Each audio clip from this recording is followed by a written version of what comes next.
What's going on, YouTube? Hope everyone's doing all right, man. It's Saturday, September 4th, 2021, Labor Day weekend. Hope everyone have a good weekend, man. Not being too much of a knucklehead. Enjoying, some of the nice weather we got going on. If you don't got a beer, go grab one. If you do got a beer, cheers, man. Drinking these high noons today. You might as well. It's Saturday, man.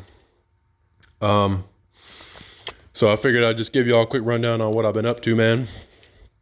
I think last time I showed you guys the motor, I had it chilling in the engine bay, and obviously it's still there, which is good. But I was working on these engine mounts. Let me grab the light. I've been kind of working on these engine mounts right here. You can kind of see it right there. I was building it out of kind of like, I want to say like 1/4 inch bar stock or whatever it is. But I ended up putting them together and bolted them in, and damn if they didn't flex on me. So I'm kind of getting back to the drawing board, and I think I'm going to pick up some heavier gauge steel, and I'll show you this one on the passenger side. So I finally got them in the car, got them all kind of welded up, with my old crappy welding, and went to go set them down, take the hoist off, and that engine mount compresses quite a bit, so the engine ended up dropping down, and then my little engine mount arm kind of flexed a little bit, so there ended up being no clearance between the oil pan and the cross member, so that's obviously a no-go. So I'm gonna have to go back and redo those basically, and I think I'm gonna use a heavier gauge like square tubing. This is what I was using right here, and it's pretty stout, but it just has a little too much flex in there, so I might either go back and like reinforce the mounts that I already made, or just go ahead and start over and see about making some new ones, which kind of sucks, but it is what it is, man.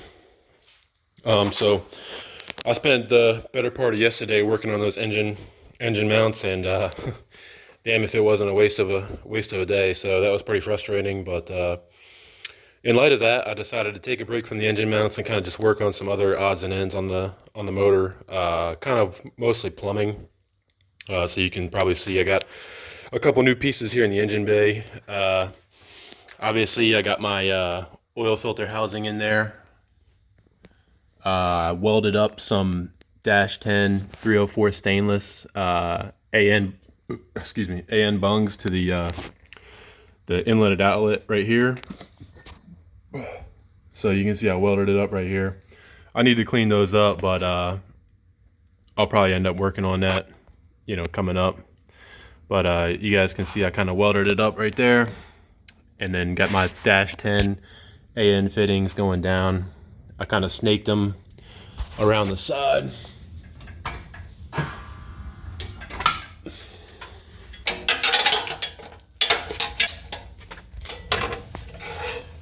Kind of snake them around the side there, and then going down underneath the oil pan. And then I got these little clamps right here to just keep everything straight. I think what I'll end up doing is getting I ordered some, I guess they're called cushion clamps, and y'all probably seen them, but I'm basically going to end up clamping one of these hoses right here and then bolting it to this oil pan bolt, and it'll kind of just be held up like that, really, basically like that. So keep it out of the way of the crank pulley, and then keep it routed around there. I could have routed these oil pan or the oil filter lines on this driver's side, but there's really just no room, and I didn't want them getting real hot, because the exhaust is going to have to go down. The only real opening is kind of down there, and let's see if you can see the yeah, so you see that little block right there. that's where my oil filter lines go through. So I didn't want them coming up and then getting routed right next to the exhaust and just getting balls hot. So I opted to not do that. Other thing I got done was this fuel pressure regulator. Picked this up off Amazon. Aeromotive, heard good things about them, so we'll check it out, man. And then I just made up some dash 6 fuel lines. I'm going to use the factory BMW, the existing fuel rail, or the existing fuel lines rather, the existing hard lines. So those guys, this is the supply. The top is a supply, and then underneath that, which you can't really see, is a return. So I'm gonna have to, I'll probably end up wrapping these brake lines in like rubber hose, just to protect them from the engine as it vibrates, and then I'll end up, you know, getting some new line right here, and then this this dash 6 will go to the fuel rail, and then this guy will end up going to the return, and then the fuel pressure regulator will give me my 60 pounds that the Chevy motor wants. So kind of knocked that out. I was kind of pissed about the engine mounts yesterday, so I decided to take a break and just kind of do some plumbing today. So that was kind of my main focus. But let me see what else I got done. Oh, I got the oil pan in, so that's pretty obvious, but it's finally all in there and bolted in for good. So I Loctited everything. I'm not going to go back there and mess with it. I'm just going to leave it as is and then build my mounts. So that's kind of my next step. I got the trans bolted in finally. So that thing's bolted in for good.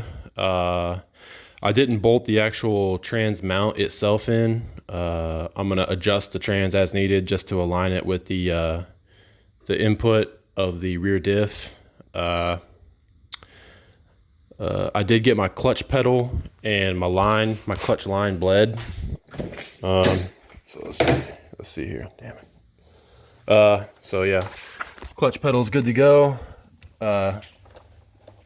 Y'all probably can't see it, but I can definitely feel the clutch, the pressure plate pushing back. So that's good news. I'll show you how I mounted that guy up. Let's see.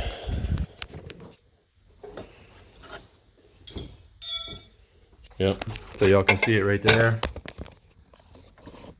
Just tapped into the BMW brake reservoir and then snaked it back through there. That's where the factory position is, if I recall. And then just put a fuel injection clamp around it, and that was it. So I just cut off the little end piece. I think they just seal it closed from the factory, but it's there so you can use it. What else? Trans bolted oil filter. Okay, yeah. Only other thing I got, man, is these. I picked up some of these switches on Amazon. These are important because I will be using these for reverse lockout. So I picked some of these up, and then let me show you underneath. Let me get under here and show you guys what the underside looks like.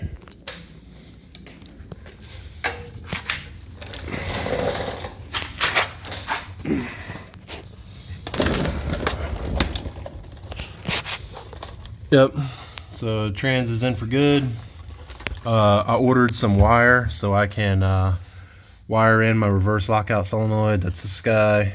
Where'd it go? That's this guy right here. I got my harness for, this is for my reverse signal, so I'll wire this into my reverse lights. So I got the pigtails, I got wire, I just got to do it. And then, like I said, I got the trans cross member bolted in. I just have to get this trans mount. This trans mount is still loose, and these two bolts are still loose.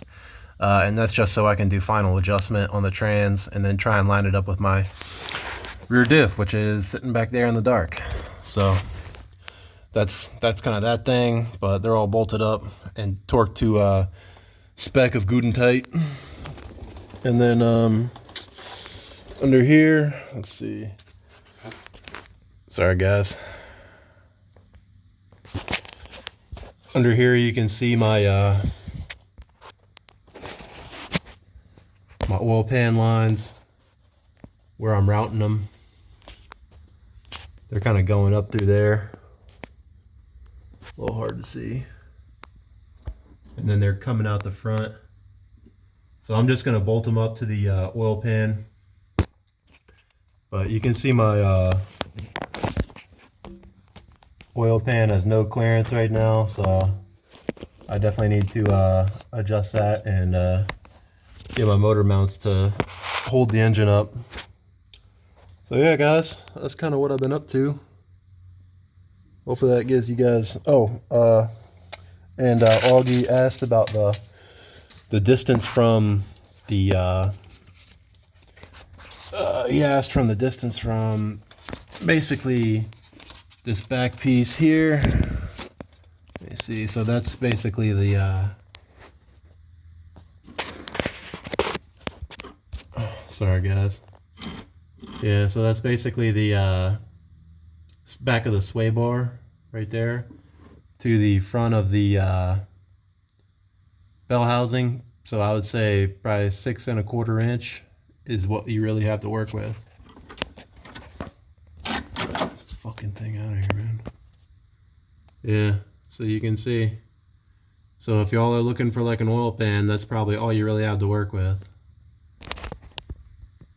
Not a whole lot of room back here, but could be done. So anyway, that's the measurement for you. But yeah, that's all I got as far as updates for you guys. I will keep chugging along on this on these engine mounts, and then once I finally get them done, I'll be sure to take some measurements for you guys and just let you know the dimensions of them, just so you know, I'll post it on my channel, and then you guys can get whatever supplies or build them out as needed. But yeah guys, that's probably it for now. I'm gonna keep chugging away on some plumbing and try and get, you know, whatever I can knocked out. I just needed a break from those engine mounts, man, because spent a lot of time on those and they didn't work, so I was a little pissed. But that happens, man. It's all good. But yeah guys, that's it. Y'all got any feedback in the comments? Let me know, questions, whatever. But yeah, otherwise, have a good weekend, and yeah, I'll keep chugging along.